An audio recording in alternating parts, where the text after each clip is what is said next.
our name is Aria Holly. For 18 years, I believed I was just a quiet girl from a forgotten village, destined for a life as ordinary as the cobblestones on our main street. I thought my future was a straight, predictable path. But destiny, it turns out, had a far more dangerous, far more exhilarating plan for me. It had written my name in ancient prophecies, right beside a king, a Lycan King. It all began on the night of the crimson moon. I remember it vividly. The moon hung in the sky like a drop of blood, heavy and glowing, seeming almost alive. I was walking home through the familiar woods, a path I'd taken 1,000 times before. But tonight, everything was different.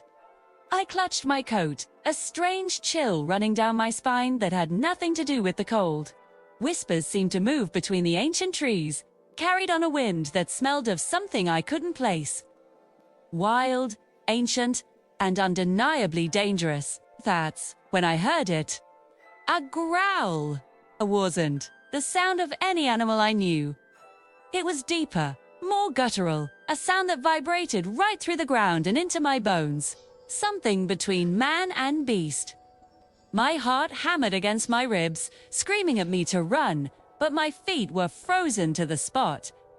Before I could force my legs to move, a massive figure stepped out from the shadows. He was immense, towering over me, his body a silhouette of raw power against the blood-red moonlight, and his eyes, they were gold. Molten, glowing gold that seemed to command the entire forest, pinning me in place. A Lycan? He looked straight into my eyes, and in that single, shattering moment, the world around me just disappeared. The trees, the moon, the fear it, all melted away, leaving only the intensity of his gaze. I should have been terrified. My mind was screaming, but my heart, too. My heart was racing with a strange, frantic recognition, as if it had been waiting for this very moment its entire life. The creature took a step closer, and with an impossible, fluid grace, his form began to shift. The hulking beast dissolved, replaced by a man. He was tall, impossibly handsome, with an aura of power that was just as potent in his human form. His voice, when he finally spoke, was deep and gravelly, a sound that resonated in my very soul. Aria, I've searched a century for you. My breath itched. My name? On the lips of this impossible stranger who had just been a monster. How? How do you know my name? I managed to whisper, my voice trembling. His intense gaze softened, a flicker of something almost painful in his golden eyes.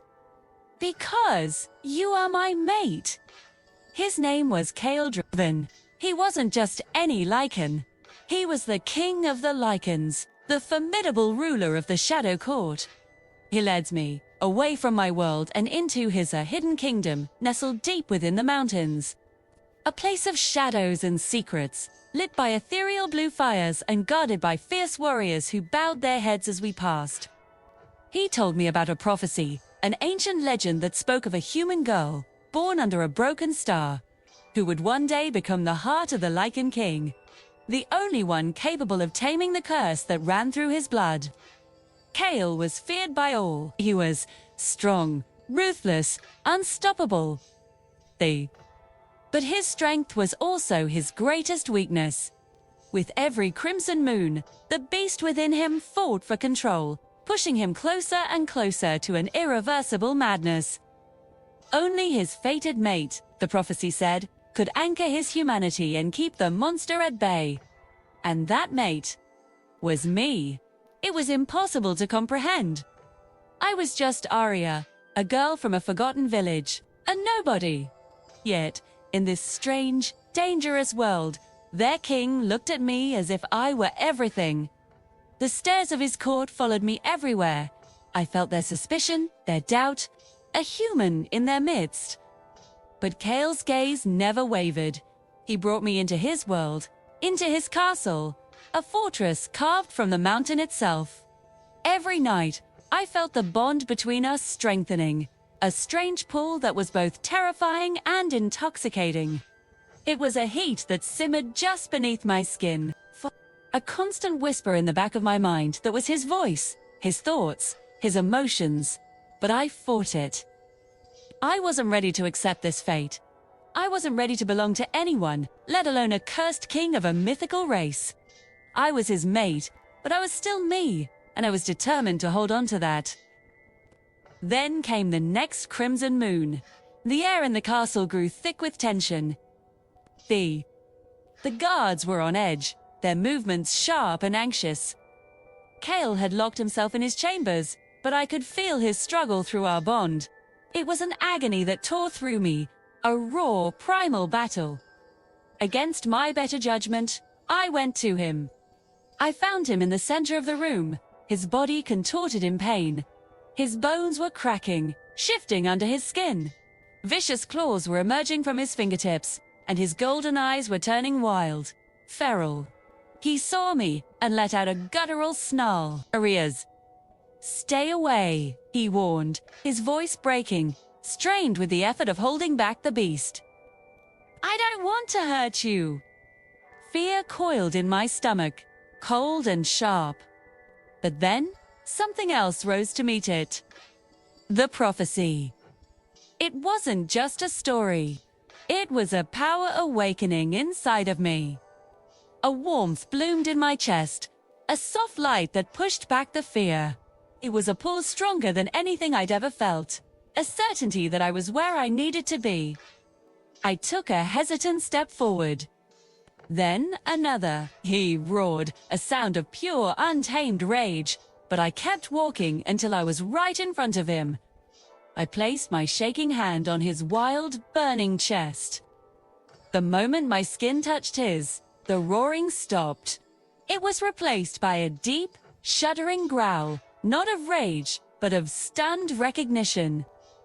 The beast inside him stilled. His breathing, which had been ragged and harsh, began to slow. I looked into his wild eyes, and with a voice that trembled but held a strength I didn't know I possessed, I whispered, "Kael, come back to me."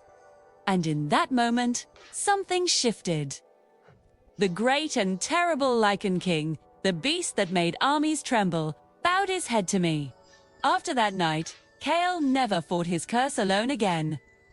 The bond was no longer something I fought against. It was a part of me. Our souls had intertwined, our hearts connected in a way that transcended words. He was no longer just a king, and I was no longer just a human girl. We were two halves of a whole. Two. One evening, as we stood on a balcony overlooking his moonlit kingdom, he turned to me, his golden eyes soft and full of an emotion that stole my breath. "You are not a human in my world, Aria," he said, his voice low and certain. "You are my moon, my fire, my queen." For the first time in my life, I felt like I truly belonged somewhere. Not because of a role I was forced into, but because someone saw the power inside me, even when I couldn't see it myself. Today, I stand beside him, not as a prisoner, not as the scared girl from a forgotten village. I stand as the maid of the Lycan King, his equal, his partner, his protector, his destiny. I am the calm to his storm, the light to his shadow. And under every moonsilver, gold or crimson Kael still looks at me with that same intensity I saw in the forest that first night. And he still whispers the same words that changed my fate forever. "You are mine. And I am yours for all of eternity." My name is Aria, and this is my story.